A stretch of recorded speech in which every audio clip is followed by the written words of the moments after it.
در بیابان می نواختم پیرمن گل در گریف حیف روی بیغبارم چنگی ها که سر گریف حیف روی بیغبارم چنگی ها که سر گریف در بیابان می نواختم پیرمن گل در گریف در بیابان می نواختم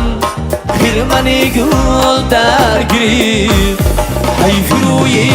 بیغبارم چنگ خاکی سر گریف حیف روی بیغبارم چنگ خاکی سر گریف شیشه صندوق شل تصدق خانه مهمان آمدم شیشه صندوق جان تصدق خانه مهمان آمدم از سمرقند یک جوان ماهی تابان آمدم از سمرقند یک جوان ماهی تابان